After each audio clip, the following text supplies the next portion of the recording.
The goal of this video lecture is to review the prevalence and course of bipolar disorder.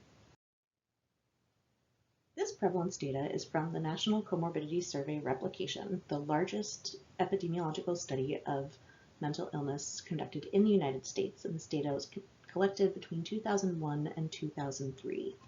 So in this nationally representative sample of adults in the United States, you can see that the lifetime prevalence of bipolar disorder is around 1%.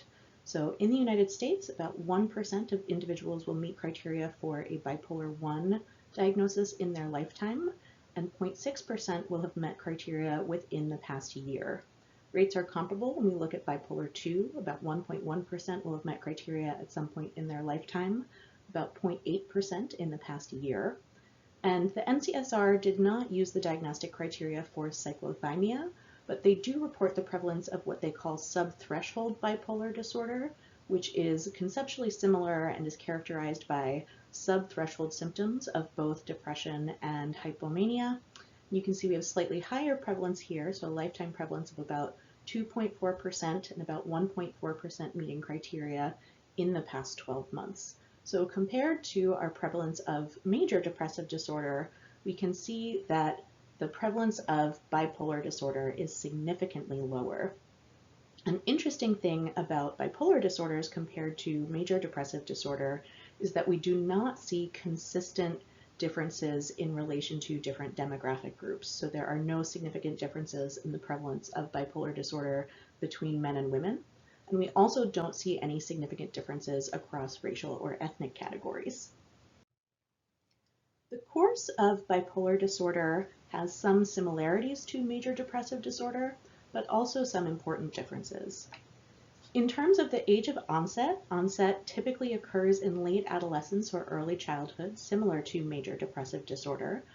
The average age of onset is around 25, although there are some individuals who will have onset of bipolar disorder in childhood.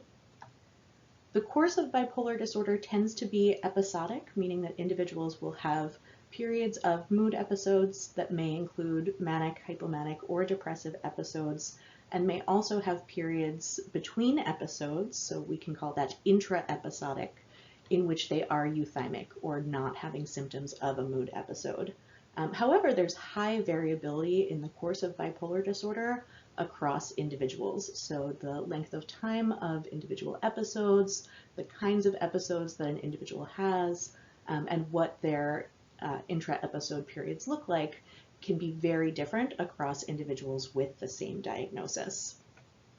However, an important difference between the course of bipolar disorder compared to major depression is that bipolar disorder tends to have a chronic course that typically worsens when left untreated. So with major depressive disorder, we know that symptoms of major depression tend to remit over time, even without intervention. And over the course of time, even if depressive symptoms are left untreated, they don't tend to become more frequent or become more severe over time. In contrast, untreated bipolar disorder tends to worsen without treatment. The symptoms will tend to become more severe over time, and the length of time between episodes will tend to become shorter. So 90% of individuals who experience a mood episode during the course of bipolar disorder will have multiple cycles of mood episodes. These can sometimes be spaced out with months or even years without symptoms in between them, but some individuals will have many cycles within a short period of time. So we have a specifier in the DSM that is used to characterize this, and the specifier rapid cycling is given when an individual has 4 or more distinct mood episodes. So those might be depressive episodes, manic episodes, hypomanic episodes, or mixed episodes that are characterized by symptoms of both depression and mania or hypomania within a 12-month period. There's a theory called the Kindling Hypothesis, which suggests that the experience of having a mood episode results in neurobiological changes that make it more likely that an individual will experience subsequent mood episodes.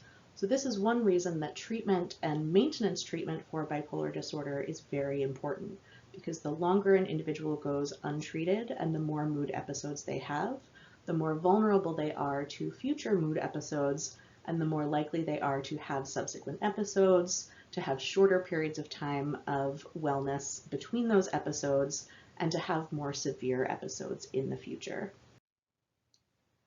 Bipolar disorder is associated with increased mortality, and among the mental illnesses has one of the higher risks of increased mortality. And a major contributor to this is the increased risk for suicide attempts and suicide completion among individuals with bipolar disorder. There's a lot of variability in research on this topic, but there's evidence that somewhere between 25 and 50% of individuals with bipolar disorder may attempt suicide at some point during the course of their illness. And research suggests that mortality from suicide among individuals with bipolar disorder may be as high as 15%. Risk factors for suicide among individuals with bipolar disorder include the type of affective episode.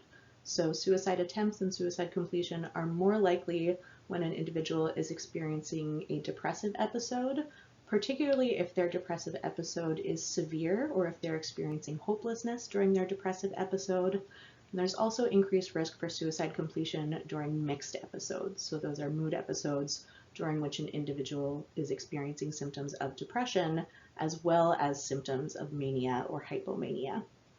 Another important risk factor is comorbid substance use. So individuals who are using alcohol or other substances in the context of bipolar disorder are also significantly more likely to attempt or complete suicide